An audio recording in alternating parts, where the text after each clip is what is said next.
C'est l'heure de l'invité culture. Ce matin, Damien, vous recevez le comédien Guillaume Labbé.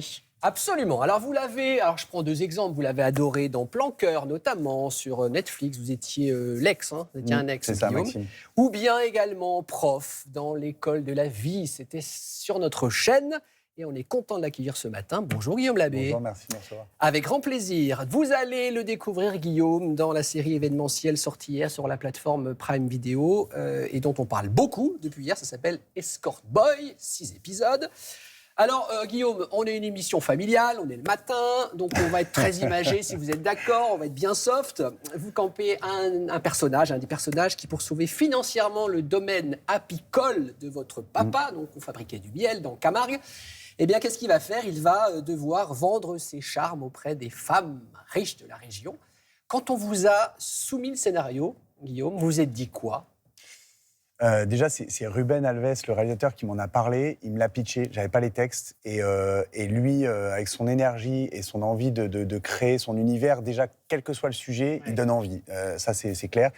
Je me suis dit que c'était intéressant. Quand j'ai lu les textes, je me suis dit que d'aborder avec légèreté, humour, sincérité, des sujets qui sont parfois très touchy, ça m'a intéressé tout de suite. Et un peu tabou. Et tabou, ouais. Donc, mais d'y aller dans tous les sens comme ça, c'est bien de désacraliser certaines choses avec humour. Il y a de tout dans cette série. Il y a de l'humour, il y a du sérieux, on passe presque du rire aux larmes. Alors, voici un extrait. Alors, dans cet extrait, vous avez votre personnage comme cliente, Carole Bouquet, et comme faire escort boy. Guillaume n'était pas dans votre plan de carrière, vous n'êtes pas super à l'aise. Extrait, regardez. Ne vous inquiétez pas, vous ne ferez pas ça toute votre vie. Vous avez honte? Ça se voit tant que ça. Je vous trouve magnifique. Merci. J'espère que vous ne serez pas le dernier à me le dire. Bon, il va falloir aller danser maintenant, parce que je vous paye assez cher pour ça. Votre mari. Mais il faut y aller quand même. On peut dire que de la bande des 4 potes, des 4 copains, votre personnage, c'est celui qui est quand même le plus réticent. Parce qu'au début, c'est inenvisageable que pour sauver le domaine, qu'il faille devenir gigolo, quoi. Ouais, c'est un personnage, c'est ce que j'ai adoré dans ce personnage aussi, c'est qu'il a une une morale qui lui a été inculquée par une société, par une famille, à une époque, et sa morale à l'exercice de la vie et de ce qui lui arrive commence à bouger. Moi, j'aime bien cette notion de morale mouvante. Mais c'est marrant parce que pour revenir sur cette séquence qui est avec Carole Bouquet, ce qui est intéressant dans la série, c'est que toutes ces femmes, et aussi nous en tant qu'hommes, on aborde des féminismes différents, des morales différentes. Et Carole Bouquet incarne une femme qui est dans un féminisme qui est elle dit à sa fille, la veille dans une autre scène, elle commande des escortes pour le VGF de sa fille. Et ça la choque énormément, sa fille, en tant que féministe. L'enterrement de vie de sa fille. L'enterrement de vie de sa fille.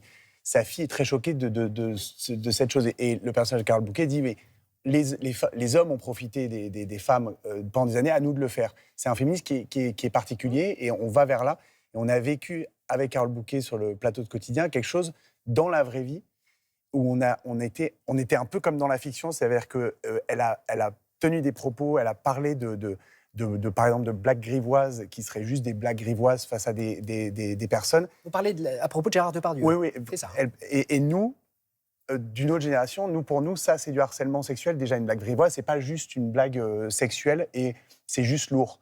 Et elle a même parlé de choses qu'elle a vécues sur des plateaux à 18 ans, quand le réalisateur partait en lui disant « Vous direz action quand c'est action et que 50 personnes attendent », elle dit « Donc forcément, 50 personnes attendent, j'ai fini par dire action, j'ai fini par tourner cette scène ».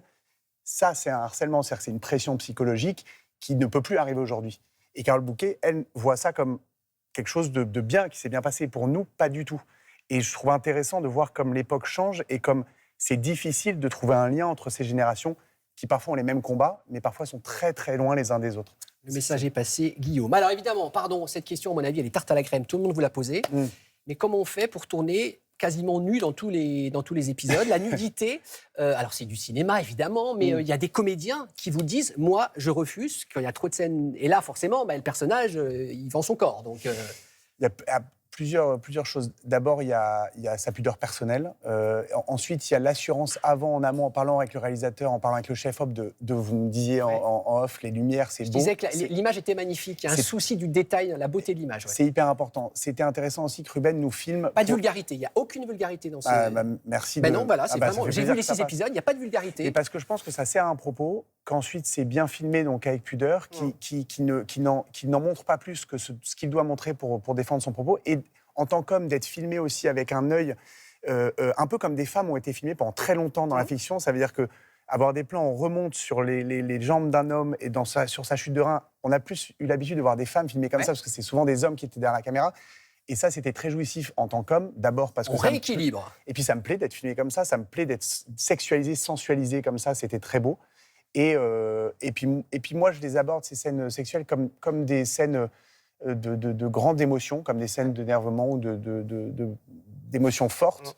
C'est ce que j'aime donner ça, quoi. Alors, on parlait de Ruben Alves, et ce jeune réalisateur talentueux. On lui doit, entre autres, La Cage Dorée en 2013. C'était avec Roland Giraud, je crois, et Chantal Lobby, magnifique fille. Il y a eu Miss récemment. C'est le réalisateur de cette nouvelle série. On l'a appelé, parce qu'on a le bras long. Et il parle, il s'adresse à vous. Regardez. C'est là. Salut Guillaume. Alors, je voulais faire partager à tous les téléspectateurs de Télématin tes chorégraphies, ta façon de danser qui est extraordinaire. Donc ce n'est pas une anecdote, mais si tu pouvais sur le plateau montrer 2-3 pas de danse, ça serait vraiment extraordinaire. Ça, c'est une chose. Et la question, j'ai une petite question pour toi. Si tu n'avais pas à jouer Ben, quel personnage aurais-tu aimé jouer et pourquoi?